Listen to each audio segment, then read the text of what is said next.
इस वक्त social media पर कई मैसेजेस वायरल हो रहे हैं ये बताने के लिए कि किस तरीके से आप अपने आप को कोरोना वायरस से बचा सकते हैं। हालांकि इनमें से कितने मैसेजेस सच हैं और कितने नहीं, ये आज आपको बताने के लिए हमारे साथ मौजूद हैं all India institute of medical sciences के director doctor Randeep Guleria. Sir, शुरुआत मास्क से करते हैं। राजधानी दिल्ली की ही अगर बात करें, सब लोग मास्क पहने सड़कों पर नजर आ रहे हैं। क्या एक हेल्दी इंसान को भी मास्क पहनना चाहिए अपने आप को इस इन्फेक्शन से सुरक्षित रखने के लिए? नहीं, एक हेल्दी इंसान को मास्क पहनने की कोई ज़रूरत नहीं है। ये पैनिक रिएक्शन ही क्रिएट कर रहा है। मास्क की कोई ज़रूरत नहीं। अगर किसी को जुकाम, नज़ला, खांसी है और वो हम चाहते हैं कि उससे किसी और को इन्फेक्शन ना हो, तो वो मास्क डाल सकता है जिससे उसकी खांसी आगे जाके जो ड्रॉपलेट इन्फेक्शन है वो ना फैले। लेकिन आम आदमी जिसको कोई तकलीफ नहीं है, चाहे वो क्राउडेड एरिया में जा रहा है, चाहे वो मार्केट जा रहा है या कहीं और घूमने जा रहा है, मास्क डालने की ज़रूरत नहीं है।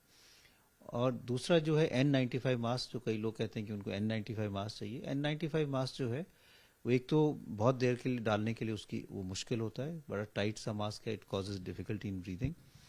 वो उन लोगों के लिए ही है जो हेल्थ केयर वर्कर्स हैं, जो पेशेंट को डील कर रहे हैं और पेशेंट के क्लोज कॉन्टैक्ट में आ रहे हैं, जो पॉजिटिव केसेस हैं, और वो ये प्रोटेक्शन चाहते हैं कि उनको इन्फेक्शन ना हो, उनके लिए N95 मास्क है। आम पब्लिक के लिए N95 मास्क है ही नहीं, और आम पब्लिक को वैसे भी मास्क लगाने की ज़रूरत नहीं है, क्योंकि मास्क से कोई फ़ायदा नहीं है। सर, अगर मेरे लोकेलिटी में किसी को कोरोना वायरस पॉजिटिव आता है तो क्या उस स्थिति में भी मुझे डरने की जरूरत है?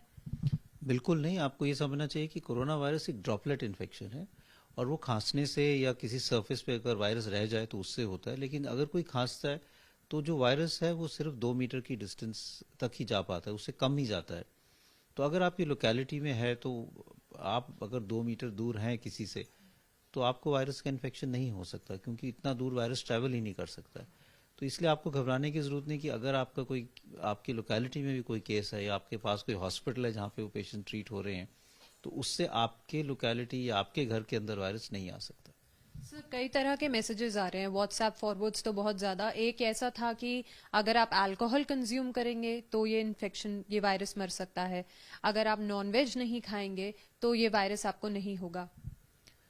तो दोनों मिथ्स हैं। एक तो अल्कोहल और इस इन्फेक्शन का कोई लेना देना नहीं है। कई लोग ये सोचते हैं कि अल्कोहल से जो वायरस गले में हो मर जाएगा, ऐसा भी कुछ नहीं है। और दूसरा, ये जो वायरस है ये एनिमल से ह्यूमंस में आया है। It is jumped species.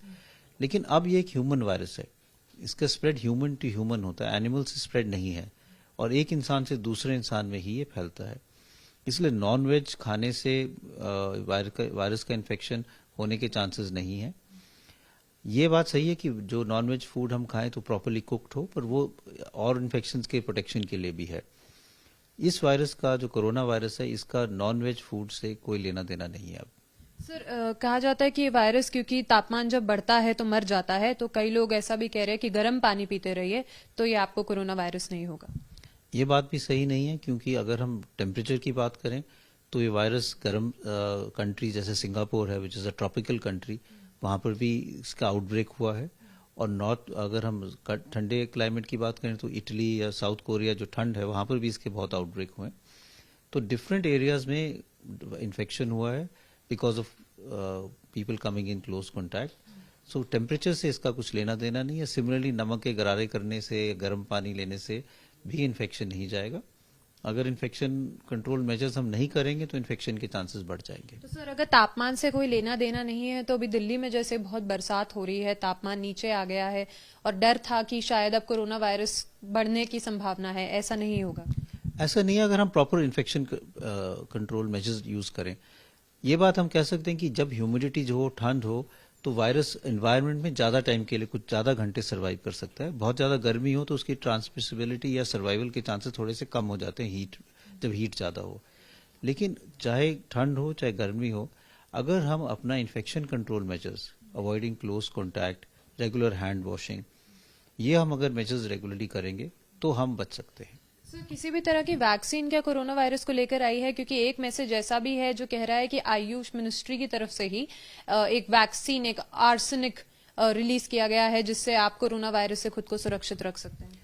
अभी कोई वैक्सीन नहीं है, ये एक नया वायरस है। इसकी वैक्सीन के लिए रिसर्च हो रही है, पर जब भी कोई नया वायरस आता है तो नई वैक्सीन बननी पड़ती है। जैसे हमारे, अगर आप याद करें, 2009-10 में जो स्वाइन फ्लू आया था, तो उसकी भी कोई वैक्सीन नहीं थी। 6 से 9 महीने लगे थे उसकी वैक्सीन आने के लिए। अब वो वैक्सीन आम अवेलेबल है। तो वैक्सीन बनने में ही टाइम लगता है, क्योंकि उसका एक आपको पहले वैक्सीन बनाना है, फिर स्टडी करके देखना है कि इट इज़ एफिकेशियस, वो काम करती है, फिर देखना है कि वो सेफ भी है, कि आप किसी को देते हो तो उसका नुकसान तो नहीं होना चाहिए। तो प्रोटेक्टिव भी होनी चाहिए, सेफ भी होनी चाहिए, फिर उसकी मास प्रोडक्शन होनी चाहिए जिससे सब लोगों को मिल पाए। तो इसलिए वैक्सीन आने में साल से ज़्यादा लगेगा, और अभी हमें वैक्सीन का इतना वेट नहीं करना चाहिए। गुड इन्फेक्शन कंट्रोल मेजर्स ही इफेक्टिव रहेंगे। सिमिलरली कोई ऐसी दवाई भी नहीं है, चाहे वो आयुर्वेद में हो, चाहे एलोपैथिक में हो, चाहे होम्योपैथिक में हो, जो दिखाई गई है साइंटिफिकली कि वो इस कोरोना वायरस के अगेंस्ट इफेक्टिव है। सर, इन्फेक्शन कंट्रोल मेजर्स में आपसे पूछूं उससे पहले मैं ये जानना चाहूंगी, क्या लगता है आपको, पहले जैसे आपने कहा स्वाइन फ्लू आया, ये बोला था, सार्स था, इस बार ऐसा लगता है डर ज्यादा है इस बीमारी को लेकर, सैनिटाइजर्स और मास्क सब दुकानों पर मिल नहीं रहे हैं, इसका क्या कारण है? ये I think it is basically because of, if I may say, social media and media, जो पैनिक क्रिएट हो जाता है। ये पहले भी हुआ। अगर हम देखें, जब ये H1N1 स्वाइन फ्लू आया था, तो एक सिचुएशन थी जब एक लड़की की डेथ हो गई थी पुणे में, और इतना पैनिक हुआ था कि लोगों, सड़कें खाली हो गई थी, अगेन मास्क खत्म हो गए थे, सैनिटाइजर खत्म हो गए थे, टेस्टिंग के लिए लोग लाइन में लग गए थे, क्योंकि जिसी को बुखार होता था वो सोचता था मुझे स्वाइन फ्लू हो गया। तो स्वाइन फ्लू भी बहुत माइल्ड इलनेस है, आजकल नॉर्मल फ्लू की तरह ही है, लेकिन तब इतना ज्यादा पैनिक था। तो मेरा ये कहने का मतलब है कि अगर हमें लगता है कि हम इंफॉर्मेशन चाहते हैं, तो go to good authentic websites, ministry की है, WHO की है, अदर गवर्नमेंट्स की वेबसाइट्स हैं, उससे नॉलेज लेके देखें कि एक्चुअल सिचुएशन क्या है। कोरोना वायरस की मोर्टेलिटी इज ओनली 2 to 3%। इसका मतलब 98% जो लोग जिनको कोरोना वायरस होता है वो बिल्कुल ठीक हो जाएंगे।